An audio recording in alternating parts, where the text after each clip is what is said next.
Hello, welcome to PlayStation Access. My name's Nath, and welcome back to the Tuesday Checklist. Every Tuesday, the Access team takes inspiration from a recent or upcoming release to start a conversation about some of our favourite games. And this week, Dave's recent experience with GT Sport has made us think about games you were definitely rubbish at when you first played them.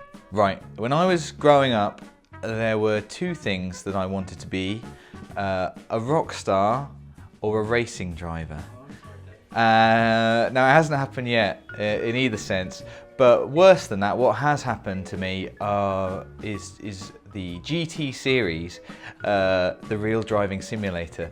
And what I mean by that is, when you dream of being these things like a rock star or a racing driver, you don't know if you can actually do it, because how do you even get to, how do you become a racing driver? I'll never know. I'll never know if I could or couldn't make it, so I'll just believe that I could, but something in my life has gone wrong. That's where GT steps in with its real driving simulation that proves I definitely couldn't be a racing driver. I don't think GT is hard, and I was worried about putting it in this section actually, because on the face of it, Gran Turismo is not hard, especially because you can have all the assists you want. You can have a braking assist, you can have a steering assist. I mean, if you've got both of those assists on, I'm not sure what you're doing. You're just holding the button and having a nice time. But and if you want that, you can have that, and you can finish races, and you can come first, and you can be great.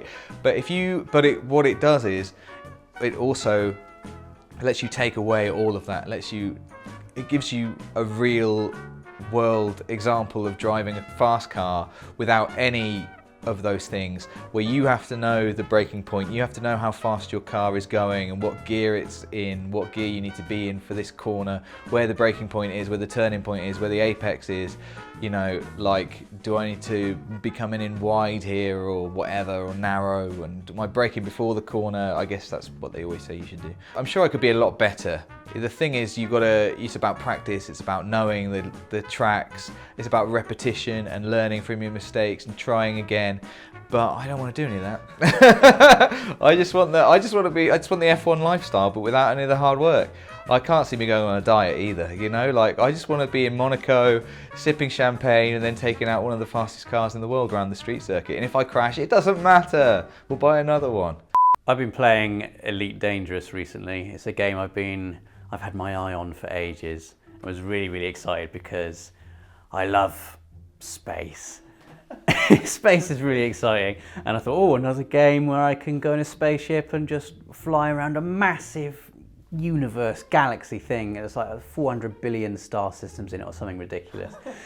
And you open the main menu and it's like, view tutorial missions. No, start. So I just thought, I'll just start straight away. And you shouldn't start straight away. I didn't even know how to make my ship go forward.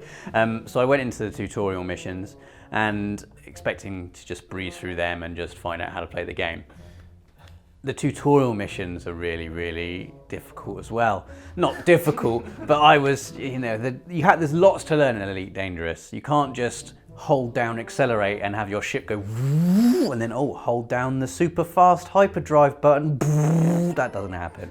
You have to select launch from your cockpit, which disengages your landing gear from the space station below you. So you're floating now, you're inside the space station. Then you have to navigate out using your local throttle, which allows you to go up to, I think it's 160 kilometers an hour.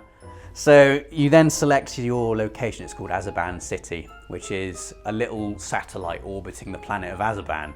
And so you select this, and so you have to line your ship with Azeban City, and then you go to supercruise speed, which is multiple thousands of kilometers per second.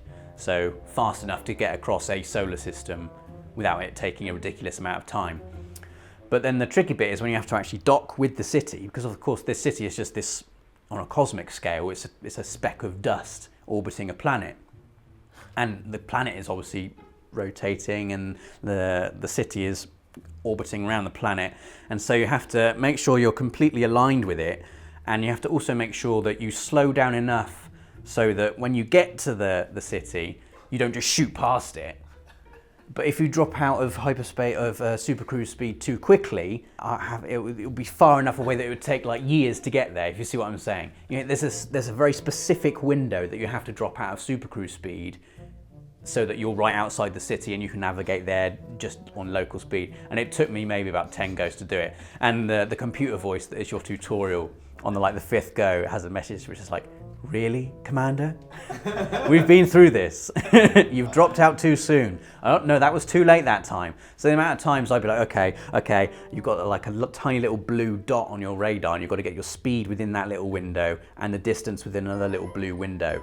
And then the prompt will come to drop out of supercruise speed. But if you get it wrong, you either just shoot straight past it, in which case you have to keep going in that direction, turn around, drop out, and then line up again and try it again. And flipping heck, it made me feel like I was doing my first driving lesson again. You know, when your driving instructor's like, okay, release the clutch. Yeah. Now press down, and your car goes, and you feel like you're in absolutely no control of this car whatsoever. I'll get it, and I'll be really good at it. But I just thought it was quite funny. The romantic heroism of space travel and being a space pirate and a space merchant. You just don't think of Han Solo when he was learning to fly the Millennium Falcon, do you? Just, okay, Han, we're coming into, and he's just flown right past it. So like the one game that I was really bad at when I first started, and I'm probably still bad at, but I like to think I'm not, is Nier Automata. It is a platinum game. So I can see why you're attracted to it, Ollie, because it's like a Square Enix JRPG. It's everything I am. There's a woman who looks like she's been living in some sort of weird dungeon for years. I mean, that's what I love. I mean, that's my jam. And then on weird dungeon women, yeah. But then fused with that is a fairly hardcore Platinum Games fighting. It's incredibly hardcore because it's so layered. Like it goes from being like a top-down shooter to then being a side-scrolling shooter to then being like a 3D fighting, like open world, to then being a side-scrolling fighter, and it messes with dimensions and it messes with the idea of pulling combos together incredibly well. So I started playing it and I was like, I'm just gonna sort of put it on easy so I can get used to it. And I convinced myself one day I'll put it onto normal and I won't. And I was doing it, I was like, oh my God, like I think I've cracked it. Like this is amazing, like it looks so cool. And then I realized because I put it on easy, I had the auto mods on and it was basically just playing the game for me. And I took them all off and I was like, it's different now. Oh, I'm really not very good, am I? If you take out your operating system chip, you just die. Because you've removed your OS. Like, and it's an option in the menu. Well, if you remove your brain, you would also die. Yeah, well, it's just like, it's like self-destruct. Nier's really difficult, but someone in the comments is going to tell me that it was really easy and how good they are at it, and I don't care. So people found Nier Automata hard, Automata? Automata, they're going to kill you for that. Alright, that's fine. It's fine, they're no longer mad at me because you just pronounced it wrong. So my entry is the thing is there's video evidence of the first time I played this game, so there's no way I can lie about whether I was good at it or not. And it was really tough. This is NBA 2K16, but I'm sure it would also go for 15 or 17 or indeed the upcoming 18. And the reason is because I feel like this specific instance that we're probably seeing now intercut with my exasperated face is me playing Dave. We did a one-on-onesie challenge, just first ever game, see who could win, and I got so angry because I couldn't comprehend.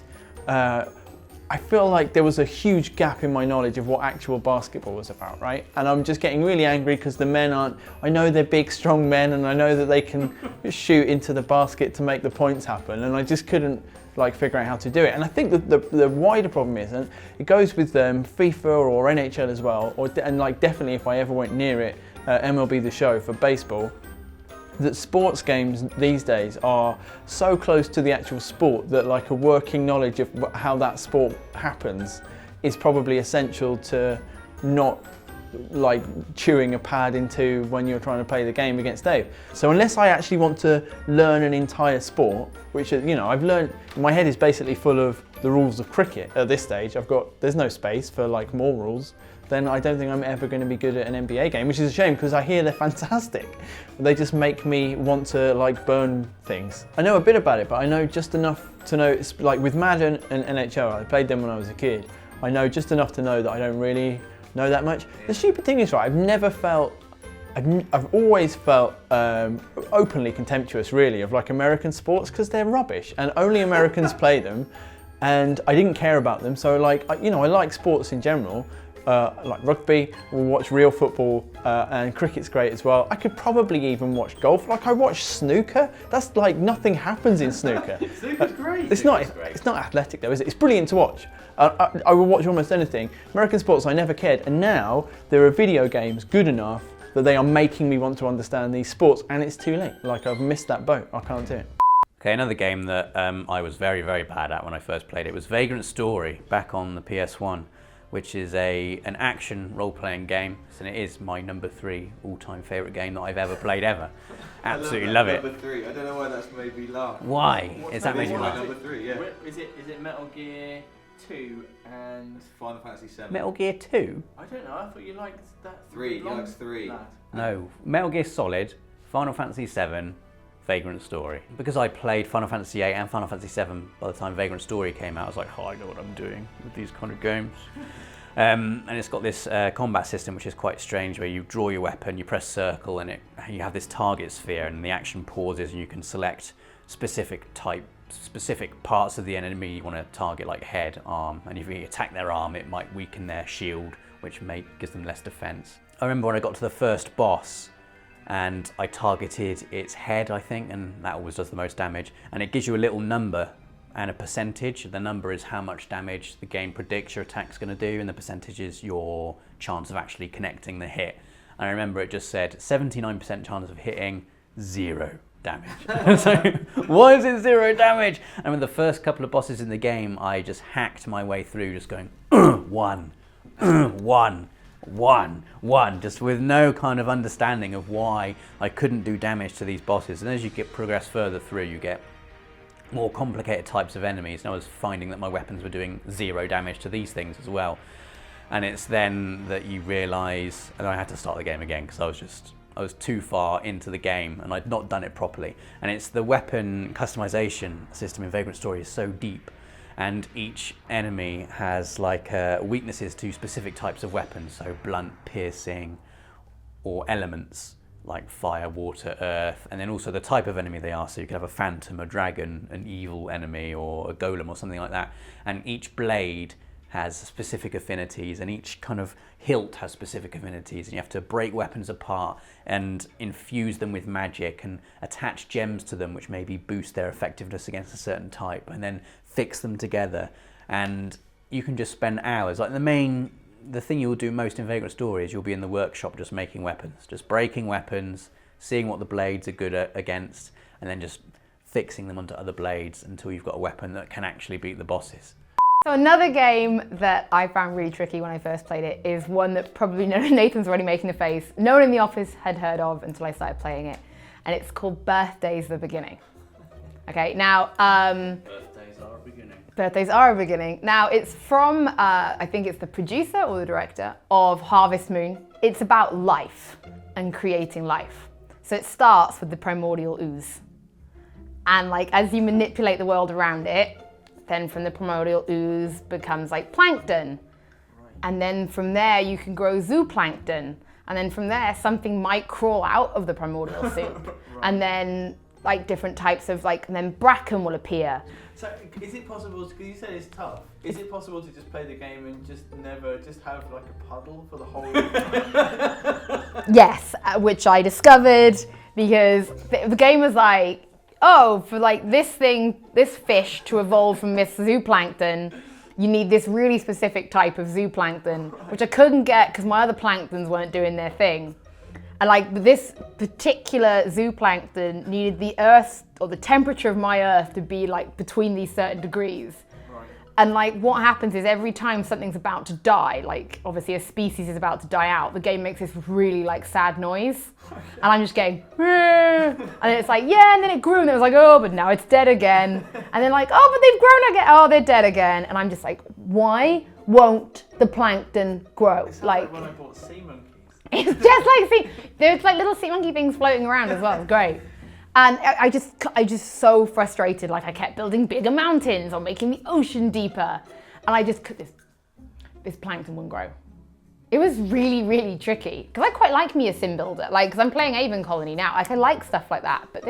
But it was really difficult. It had me screaming, and it was obviously something I had obviously missed in the mechanics. The bottom line, being gold, quite hard. I need more time, yes, like to really figure it out. Because like we were getting, I'm pretty sure with the amount of time it was taking to go with plankton, we were getting ever closer to like, you know, BC and then AD, and I still, you know, we're still on plankton in my world, like everybody else, you know, the Romans were having a cracking time, and I'm over here still trying to get this one fish to like crawl out of the soup. I'm just like, maybe I've got this all wrong. Maybe this isn't what I'm supposed to be good at. So I'm just going to go back to Avon Colony now and kill people over there. Also, Nath, I'm very glad that you've brought this up because whilst you were talking, it reminded me of how Rob thought, I'm going to play 2K16 this year, and he made this character with his face, and it was the most amazing thing I've ever seen. That was great. We were probably laughing in the office for about 20 minutes. It's because of the way he spoke. Rob's voice and his face and his family. When I make it to the league, we'll have enough money to retire both of them. Move them out of here, they can sit back, chill, the rest of their natural born lives. Kickstarter to make it so that Rob's voice sounds like that all the time, please. Also, please stuff the comments with your examples of games that you were definitely terrible at when you first played them. Please do like this video if you enjoyed it, and we'll see you next week.